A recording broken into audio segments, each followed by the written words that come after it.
Les grenades GLIF 4 sont des grenades explosives contenant de la TNT, 25 grammes de TNT précisément. Chacune de ces armes sont cataloguées matériel de guerre par le code pénal. La France, dans le maintien de l'ordre, utilise du matériel de guerre contre des civils et de nombreux manifestants et non manifestants sont blessés. Je passe en ce moment tous mes lundis matins dans les hôpitaux, dans les services d'ophtalmologie, dans les services d'orthopédie pour les mains arrachées, pour les yeux perdus, ainsi que dans des services de trauma et de graves traumas. À l'époque, il n'y a pas très longtemps, je passais plutôt mes lundis matins dans les tribunaux. Ça a un peu changé. Je pense qu'on pourrait même passer plus de temps dans les morgues si nous n'avions pas des services hospitaliers aussi performants malgré le démantèlement actuel des services hospitaliers.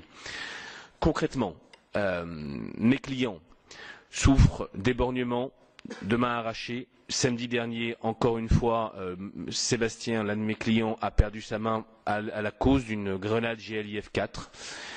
Toutes ces personnes n'ont jamais été recherchées par la justice et ne sont pas poursuivies pour un quelconque délit. Simplement pour vous dire qu'il ne s'agit pas, contrairement à la communication gouvernementale, de casseurs, mais de manifestants, voire de non-manifestants, puisque j'ai un client qui a perdu un œil alors qu'il était aux alentours d'une manifestation.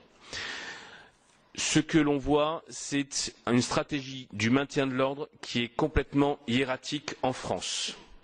Nous avons une stratégie, et à mon sens, compte tenu de la quantité de blessés graves, qui est délibérée de la part de l'État français et de notre gouvernement. Nous avons un gouvernement qui demande à ses forces de police, aux gendarmes mobiles, mais également aux CRS et également aux services de la BAC qui n'ont pas la formation suffisante pour venir faire du maintien de l'ordre dans le cadre de manifestations, d'user d'armes qui sont, on ne va pas utiliser le terme semi-létales, elles sont véritablement létales.